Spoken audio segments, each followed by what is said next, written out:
What's going on, team? Welcome back along to another week of Super Rugby AU. And today, it's not only Super Rugby AU we're going to be previewing. We've got 3 matches in a big day of rugby that has been dubbed already Super Saturday, with of course the 2 Super Rugby AU games, and in the middle, squashed in between like a good piece of meat in a sandwich, is the North versus South game here in New Zealand as well. So we're going to have a look at all 3 of those games coming your way, and of course we couldn't do it without our special guest coming from the AU side of this conversation. Shane, welcome back yet again. Thanks for coming on for another preview show.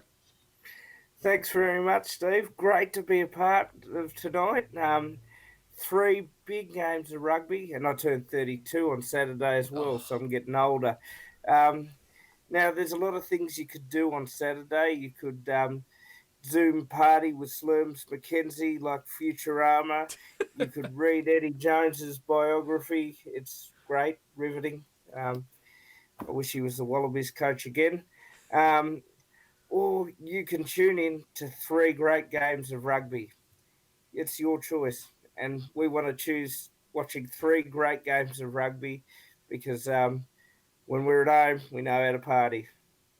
Oh, well, what can we say, Shane? But a good happy birthday for you this weekend, so I hope you have a great Thank day. you. Getting older, we all know what that's like. But yeah, a good way to celebrate the birthday is by sitting down and watching some good old rugby. But of course, before we get into the good old rugby, we have to celebrate another week of Super Brew success. Although as we look at the table, it's getting close at the top. I still sit number 1, but Batman, well, he's come from out of nowhere to save someone's life, and he stormed up the table with a yellow cap performance. He's dished himself out this glorious bad boy this week. Batman, well done for picking that up. But as you can see by the table, he is rocketed up to, 0.75 of a point. So 3/4 of a point behind my top position. So as we get into these final last couple of weeks, things are really getting close at the top of the table. So Big still sitting there in 3rd as well, but boy, it's going to be crucial. And I'll tell you what, if Batman's going to be watching these videos, he could really win or lose this here. We're going to have to pick something different to see who can come away with that title at the end of the season. So Subaru's looking superb. Shane, let's think. Last weekend, we didn't go 2 out of 2, did we? We went 1 from 2 from the weekend, but it was a decent weekend of action, wasn't it? I really enjoyed it, Steve. I thought the Waratahs Rebels game was the best derby game and probably the best Super Rugby game I'd seen in 2 years. Um, the previous one was the Rebels against the Brumbies in Canberra, which went down to virtually the final bell. So, oh, gee, that was just excitement from start to finish. And I've got to say, the Brumbies have obviously secured that final. So well done to them. They're minor premiers a week early, and but gee, Steve, to enjoy watching some really quality stuff come out of Super Rugby AU, they've built it up week by week, haven't they? Yep, you're right. They certainly have. It's been a increasingly better competition, as you just mentioned. The start was pretty shaky, got a little bit of slack, didn't it? But now it's come back, and it's looking pretty decent going into the business end of the season. And as you say, last weekend wins for the Brumbies and the Waratahs.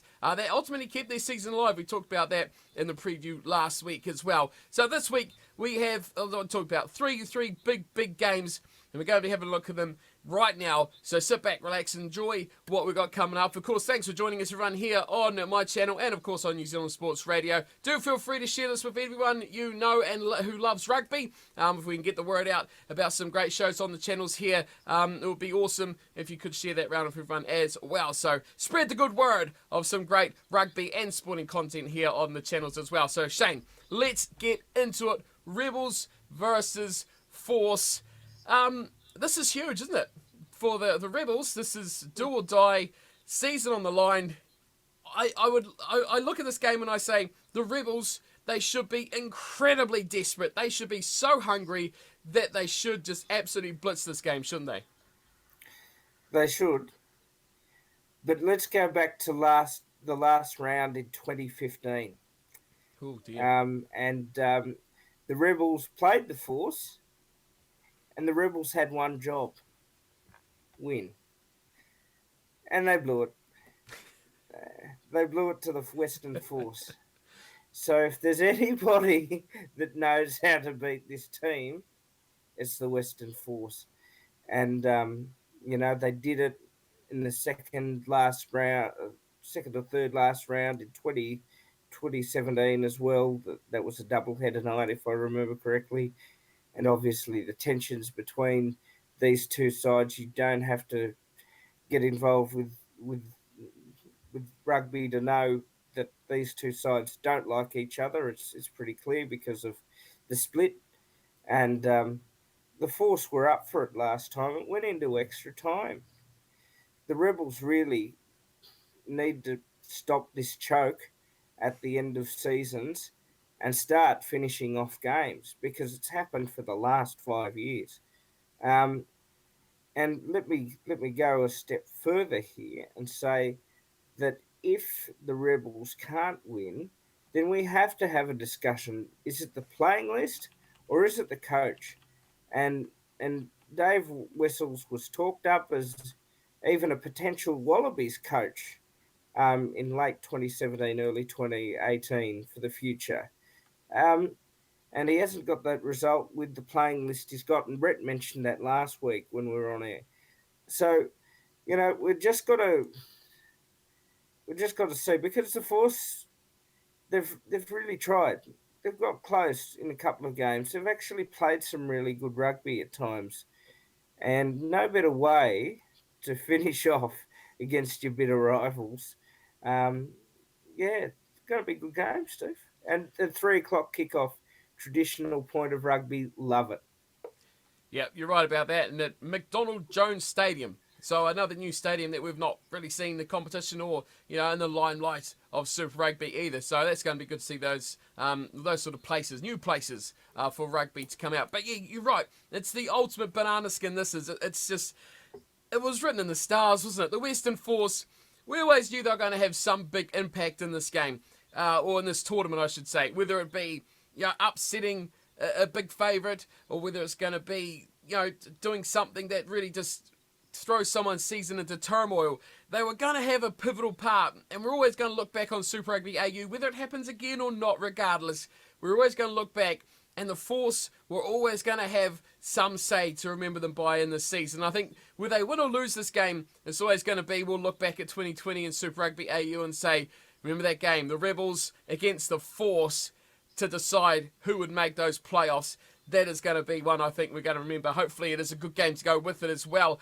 The teams for this matchup, the opening game of the weekend, there's some interesting names here for the Rebels as well. You might want to make a comment for, especially in that backline. A lot of changes in there. But starting off the front row, Cameron Orr, Jordan Ulysses, and Jermaine Ainsley are the front rows. In the second row, it's Matt Phillip and Trevor Hosea.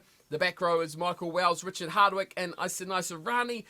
Number 9, James Tuttle gets a rare start for him at scrum half, and Matt Tamua moves back inside now. He's the number 10 jumper again. Billy Meeks comes into 12. Reece Hodge is with him at 13.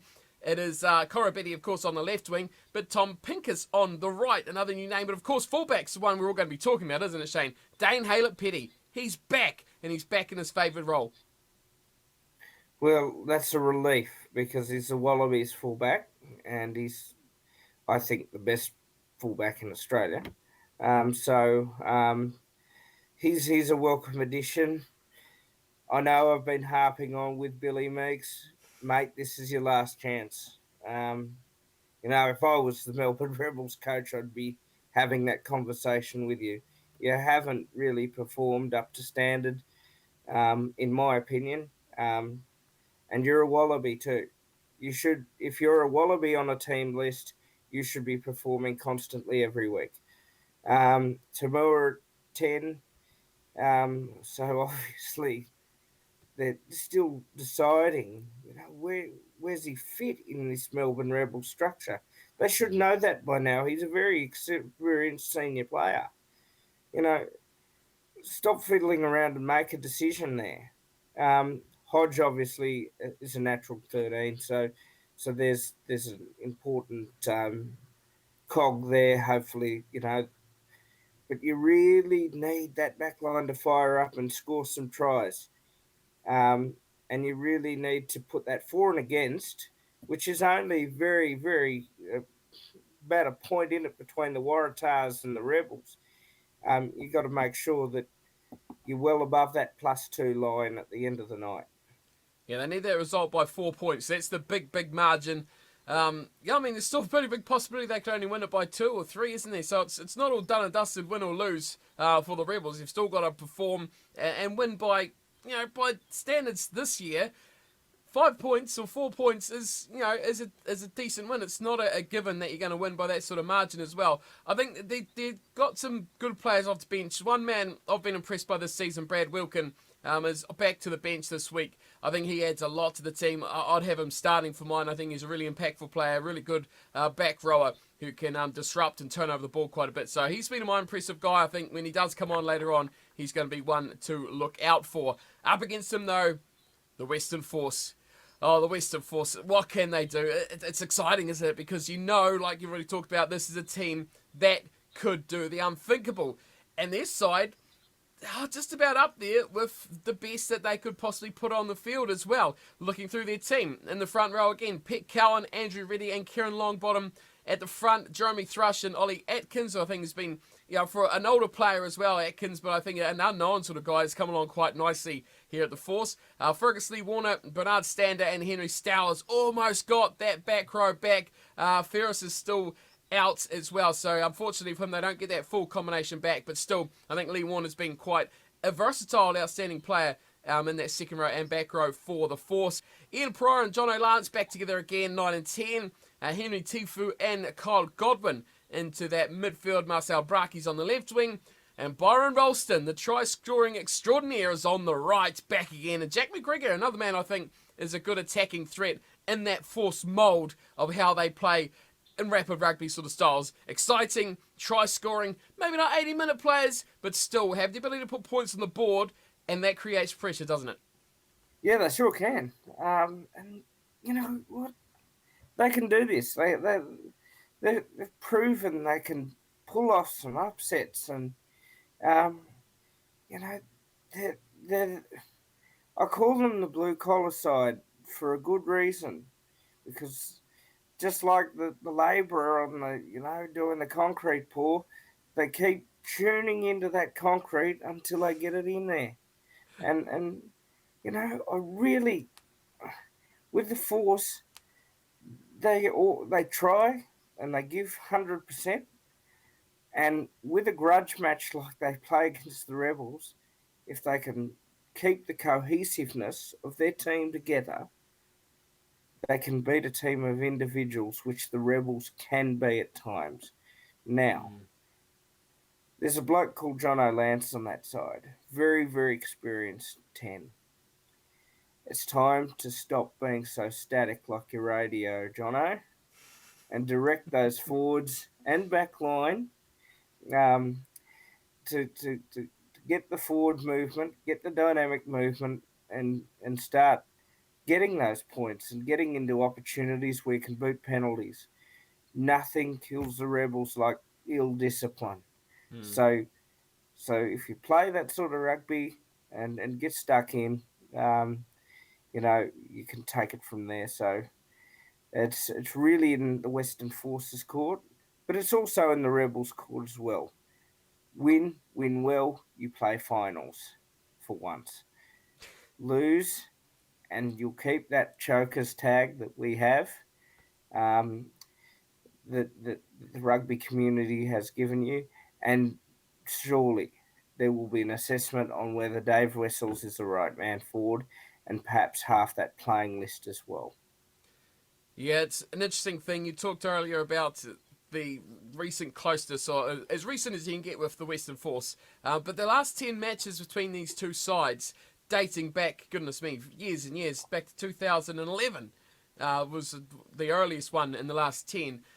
But out of all those games, only one has been by more than 10 points, or more than 9 points. So only one has been in double-digit victories, and that was way back when the Force actually thrashed the Rebels 32-7 in 2014. Other than that, every game has been by, there's 3 by 1 point, there's a couple by 7, a couple by 6, a couple by 5s, there's some 2s and 3s. It's going to be close. These two teams just don't play blowout rugby. And they're both going to be pretty committed. This is a big chance for the Force to say, we should have been the one kept. This is, like talk about that big grudge match, the one against the Rebels. This is one they want, and to be that banana skin, to ruin their season, to end their season, it would be the ultimate icing on the cake for the Western Force. So, after all that talk, beating up the Force, saying how the possibility of them winning could be a dream-worthy thing, are you going to back them to get the job done? No, I'm going to go with Bulls by 5, but I think it'll be like these games, a lot of fire, a lot of passion, and very close. Yeah, I'm agreeing. I'm going Rebels as well. I'm going to Rebels by 11 points. I think it's going to be close, tight, but it's going to come that last 20 minutes. The Force just can't play a final 20 minutes, and it's been their stumbling block all season long. If they can sort that out, they could be a team that actually would pick up victories in this competition. I think that the players are good enough. It's just that full committed performance of the whole 80 minutes of the game. That is matchup number 1, done and dusted, and in order of how they will be playing out is how we're going to preview them as well. So we've just done that. Our 3 p.m. Australia kickoff, or our 5 p.m. New Zealand kickoff for us here. That moves on to our 5 o'clock / 7 o'clock game. That is the North versus South New Zealand. I guess it is a derby match of some sorts, isn't it? Between these two, I guess makeshift sort of. To me, this is an All Black trial. This is probables versus possibles, that sort of story thing. Except they've kind of mixed it up to make it a bit more regional, I guess, to try and get the interest in the people back in that sort of way again. But it should still be interesting. I think it's going to bring a bit of excitement. But how have you made of this game over on your side of the ditch, Shane? This is something that hasn't been played in a while in New Zealand. So whoever's come up with, what a great time to see who's in and who might be out, and who's teetering around that test match level. And no better way than pitting the two islands, north and south, together for a game in Wellington. I believe it's going to be played, isn't it, Stephen? That's correct. So the capital, right in the middle, is hosting the two islands together. So what we're going to expect from this game is pure New Zealand rugby. And, it's going to be fast, it's going to be physical. Players are going to want to impress Ian Foster, the All Blacks coach. And I think, as Ian Foster's a good Waikato man, it will take no BS. So, both sides are almost evenly matched. People you would expect playing for South are playing for North. People that you expect playing for North are playing for South because of the origin based rules that they have there. Pardon my surprise, perhaps on Len Brown with South. Obviously, we all know that D-Mac plays for the Chiefs, but he was born in Invercargill, so there's going to be a lot of hopefully debate about who should be playing for who, but most importantly, this is exciting. This is a concept that I believe should happen in Australian rugby with New South Wales and Queensland. And we're not talking about the Waratahs and Reds here.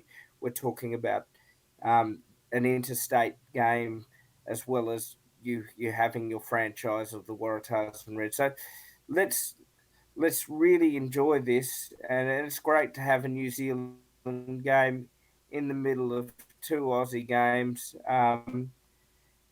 And this, for me, is a real main eventer.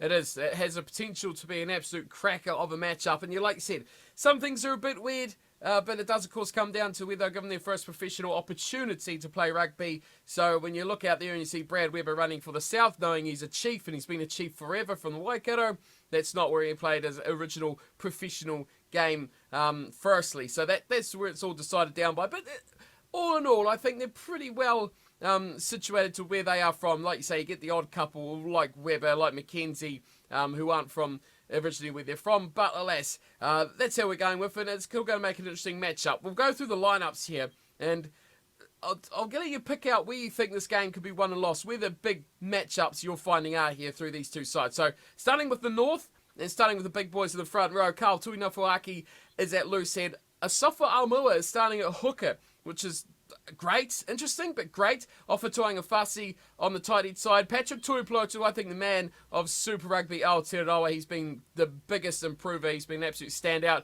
And a guy who's come from nowhere at the Chiefs, really stormed onto the scene. Now look at the position he is in as well. A massive back row for the North. Akira Ioane at 6, Adi Savia at 7, and Hoskins Tututu at number 8. Oh, that is mouth-watering. TJ Perenara gets the nod over Aaron Smith at scrum half. He'll sit on the bench instead. Will Smith. Bowden Barrett will get the chance at 10. I guess it brings back that old Hurricanes connection, doesn't it, between that 9 and 10. Anton Brown at 12. Rico Ioane at 13. Caleb Clark on the left wing. Sevu Reece, yes, the Crusader, but he was originally from the North as his first chance. He's on the right wing. And Damien McKenzie at fullback. For the South on the other side, it is pretty much the Crusaders with a few others mixed in there as well.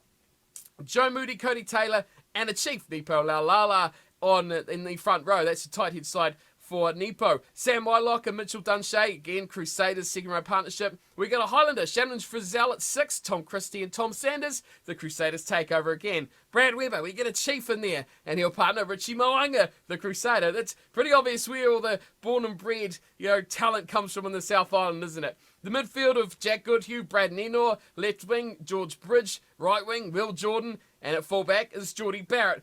Boy, a lot of Crusaders in that team, isn't there, from the South, but like I said, where's the big matchups here? I'm excited about that back row clash, but where are you really looking forward to seeing these two teams clash at? Well, the back lines are very even, and so I think you'll see the attacking rugby sparks there. But I think this game's going to be won in the forwards. If the forwards can do their work and keep their discipline as well as their fitness levels up, I think that will create the opportunities for the backs. I'm really excited about that North back row. Oh my goodness, it's monstrous. So look out! I love watching those boys play because they play some really great rugby. I love the fact that the back lines are so even. Or picking a winner has been hard, and picking a side even has been hard because I love both of these areas of New Zealand from my travels there. But yeah, I think it's just the game is going to be won in the forwards, I think, Stephen, because the back lines will do their work anyway if the forwards can lead a platform.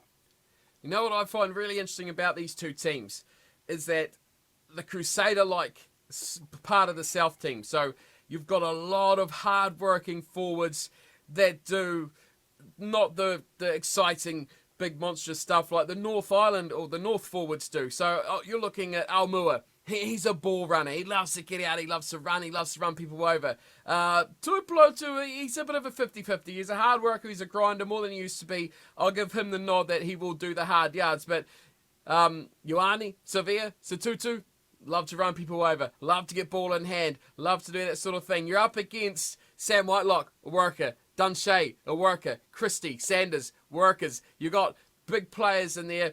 4 of your back 5 players who are going to just win you ball. They're going to secure their own ball. They're going to clean rucks. They're going to make tackles. They're going to do those things. Yes, they might not get you 5 metres every short charge to a front runner off a ruck, but they are going to secure your ball. You're going to get quick ball. You're going to get good ball, and that is Crusader rugby. Shannon Frizzell is really the only sort of flashy back rower that's going to charge through. So he's going to be a bit under pressure. He's going to have a lot of work in front of him as well against, that similar sort of player that the North have in spades on the other side. But yeah, the back row, the back line, exciting.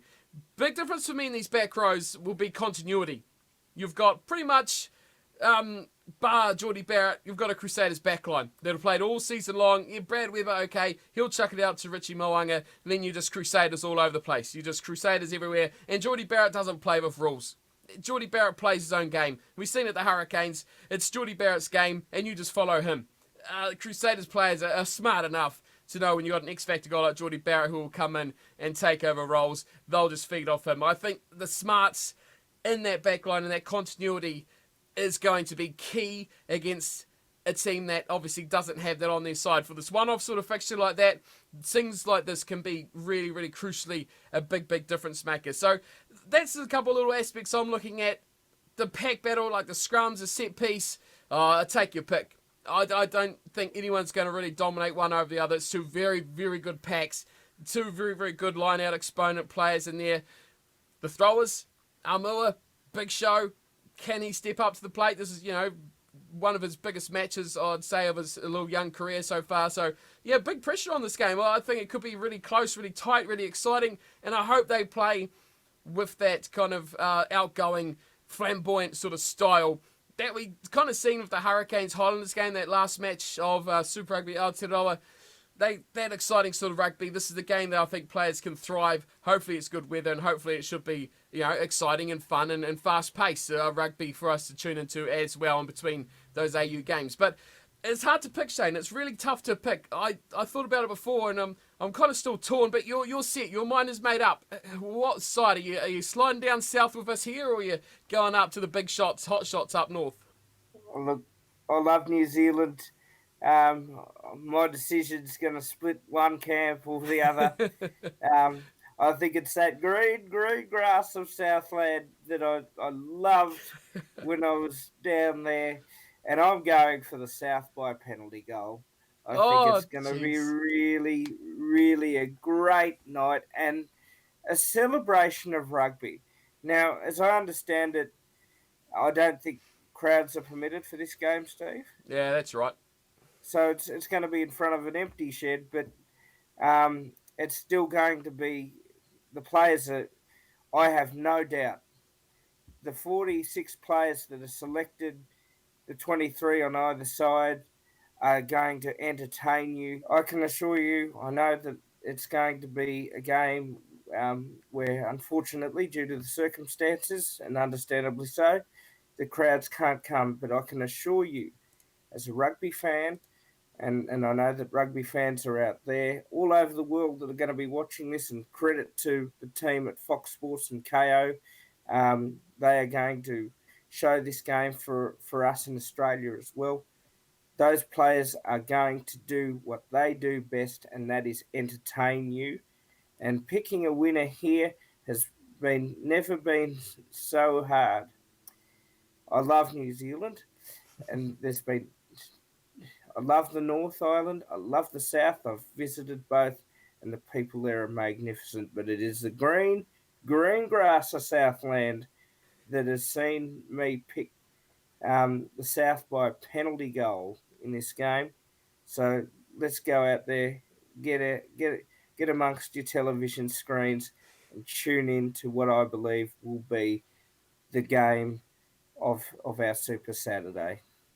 Oh, big ball calls. My prediction was exactly the same. I had to stay local to the boys, to where I'm from. I'm from the South, always have been the South of the South, albeit. But yeah, my margin was 3 as well. So I think it's going to be close, it's going to be tight, but we're going to see tries. We're going to see tries, we're going to see line breaks, we're going to see excitement, and a real, like I say, festival of rugby on a festival of rugby day, as we go through all 3 of these matches. So we've agreed on the margin, we've agreed on the prediction as well. I've got a friend supporting the South. Let's go. Crusaders plus a couple to get the job done. That's what I like about it. Okay, let's move into our final game, which sees your boys, the Reds, in action up against the Brumbies.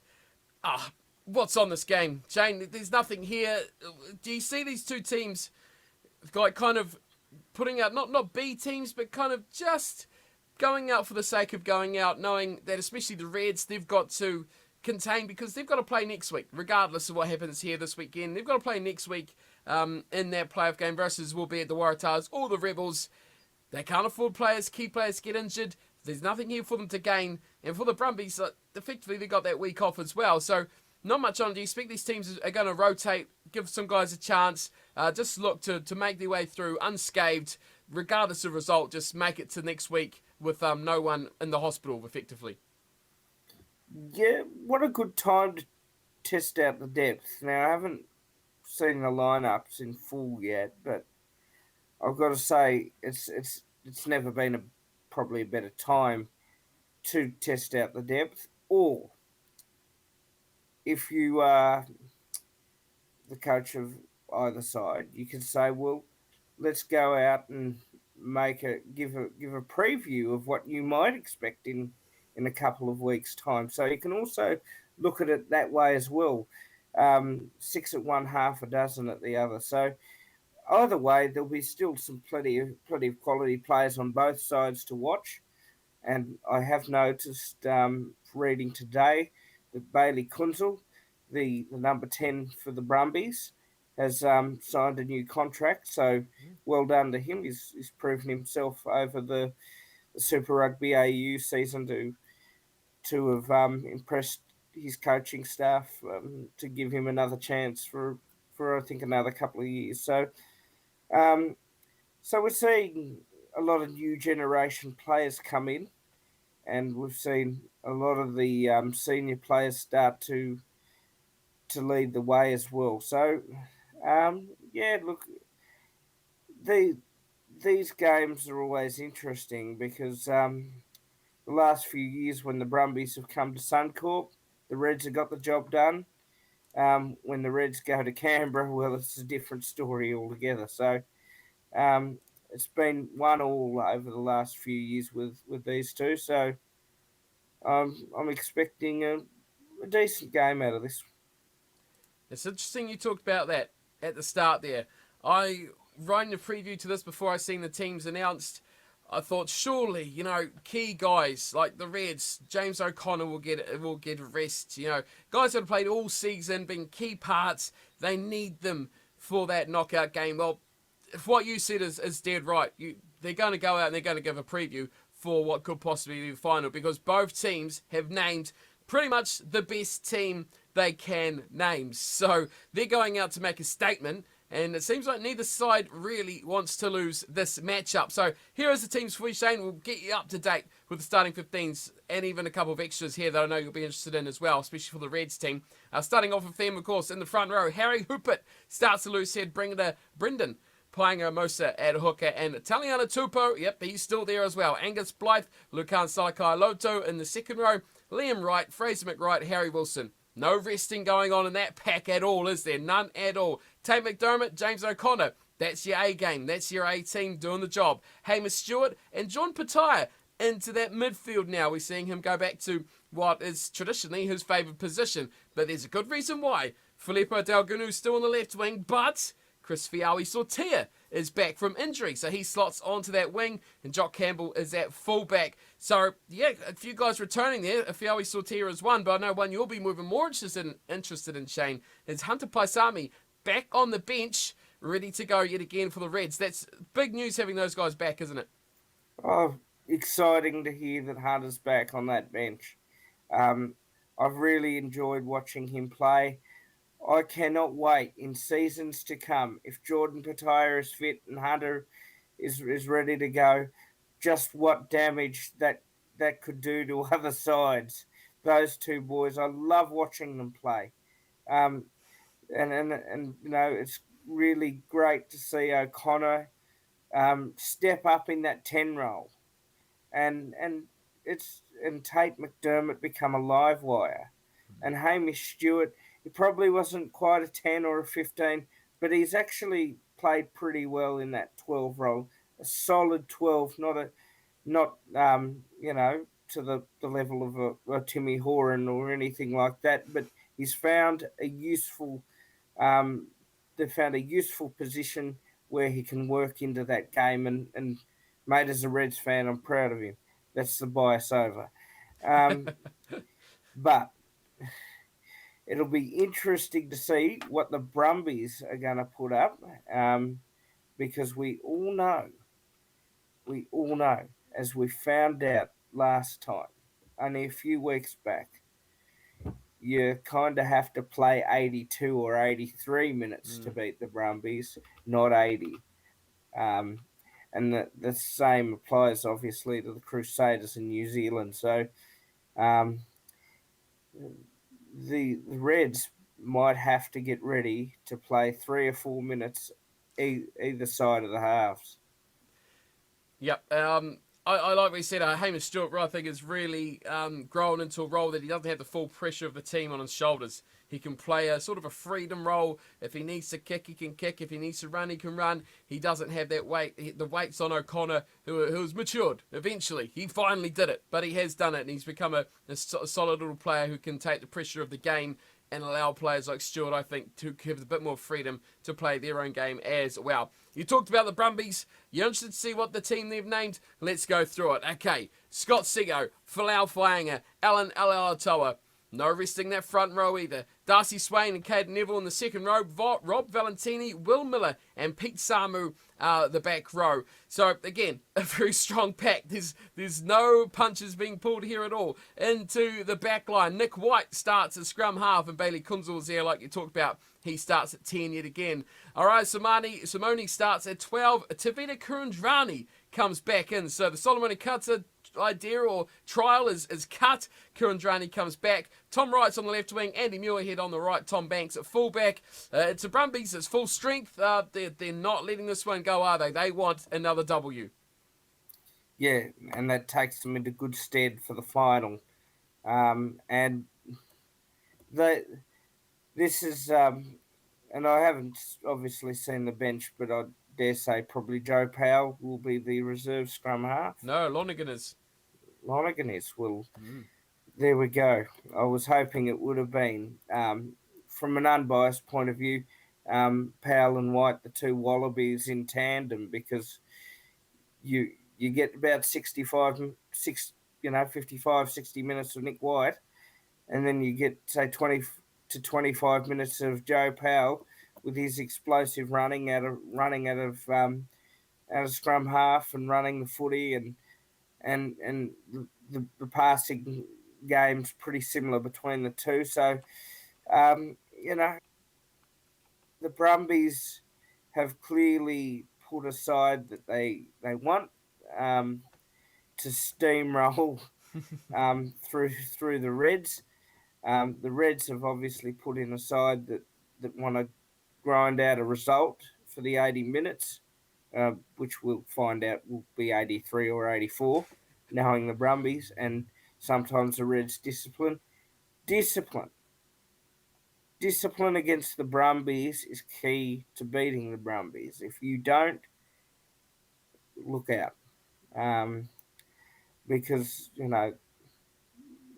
Colts can easily break away. And but at the same token, if you take the Reds for granted, the Reds know how to play some really decent running rugby, and they've worked out a way that it's not just a forwards-dominated game. They've worked out a way where they can use that back line really, really well, and they can score tries, and they can entertain. So, yeah, look, when I look at it, Steve, it's a great game between two great Australian franchises.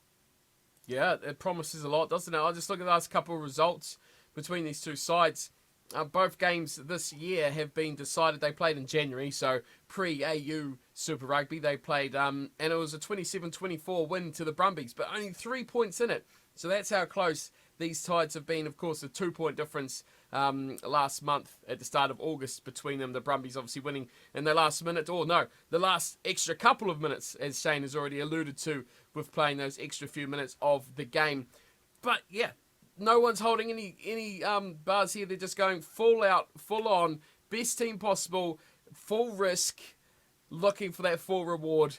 The Brumbies wanting to go there, one loss so far this season. They won't want to double that going into the finals. Obviously, the big final, they're going straight there to the big dance as well. They've got a week to rest. The Reds, I can't see if they get a couple big injuries here. I think they could be really detrimental to their whole season overall. But hey, a win over the Brumbies would be huge. Going into those finals, if they meet them again, what happened 2 weeks ago, Brumbies? They would have beaten you. So it's all that mental side of the game has to come into a big part of the play for this one. Are you backing your boys, though, to get the job done? Your Reds up against the Brumbies. They're at home. Suncorp, the place to be. Can they win it? Yeah, they can. It's just making sure and maintaining that belief and that discipline. I do think that the Brumbies have been out this year in the original Super Rugby before we had to suspend that, as well as the Super Rugby AU to really prove that point and hammer home that they are Australia's best side. So it's head over heart here. I'll say the Brumbies will win it by 1, but I think that I think we're really in for a good way to finish off the preliminary rounds of Super Rugby AU. Yeah, my pick is exactly the same as what you just said. I've kind of gone with the 50-50. If the Reds win, I'll be happy because I enjoy the way the Reds play. I like their style of rugby, and I just like how they play the game. When they're on, they are just great to watch. I think the best Australian team to watch because they're explosive and exciting. And I don't know if it's unpredictable, but they just express their rugby, and it's just great to see. And whether that's a Brad Thorne thing, the players thing, I'm not too sure, but I just enjoy it, and I like watching it, so I want to see them do well. But on the other side of things, the Brumbies are just that team, and you can tell with their lineup they've gone out to win it. If they had rested a couple of players, then I would have thought, yeah, the Reds will just, in that match conditioning, those guys are match ready. That was going to be my big decider. Full strength, both teams. I've gone the Brumbies, but yeah, like you, very, very much like you, by just 2 points is my prediction. But hey, if the Reds win it, I'll be happy to give away that Super Rugby point any day because I just enjoy that exciting Reds style of play. So that is it. That's our 3 big games this weekend. And we've gone with the opening game having the Rebels with the victory. Then we've both gone to the south for the north-south battle coming from New Zealand, sandwiched in the middle. And then to close it off, the Brumbies, well, we've both gone head over heart with that one over the Reds to get the job done in the final game of round-robin play in Super Rugby AU. And then next week, Shane, it is that second versus third playoff. Which will it be? The Waratahs? Will it be the Rebels? Well, you're going to have to stay tuned to your rugby screens this weekend to find out what happens in that first game of our big Saturday of fixtures. That is it for the preview this week, Shane. Thanks for coming on, as per always, every single week, good sir. Anything you want to round up this preview with? Of course, we don't have to rush because we don't have the Friday night game this weekend. So do you want to go for another hour or... No, we should wrap this one up. Anything you want to add? Look, I think, Stephen, this is probably the weekend of rugby that we've actually really desired for a long, long time. Now, I say that not just as an Australian, because two Aussie games are going to be played on the same day, but the North v South in the middle. If you're a rugby fan, and you know, you want to see 3 quality games, and I think we're going to actually get 3 back-to-back games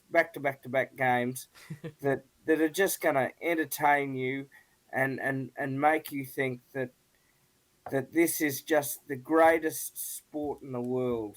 And trust me when I say it is. It is indeed. It is the best, the only sport worth watching. So make sure you dial yourself in this Saturday. 3 games, as Shane said, back to back to back. Make sure you get there. Make sure you tune in. Follow us on Twitter as well. You can see our handles will be there on screen below our faces, and you'll be able to join in the conversation. We have a bit of banter going on during the game time as well. And of course, I think Paul might have just maybe recovered from that saying we're going to go for another hour. So he might be conscious now that he can actually end the stream. But as always, thanks for coming on, Shane. We'll see you next week where we will preview, of course, that playoff game between the Reds and who? Stay tuned to find out. See you all then. Thanks, Shane. Thanks, everyone, for stopping by. Make sure to share it for your rugby friends out there. And we'll see you on Saturday on social media for some big rugby action. Until then, thanks for watching and take care.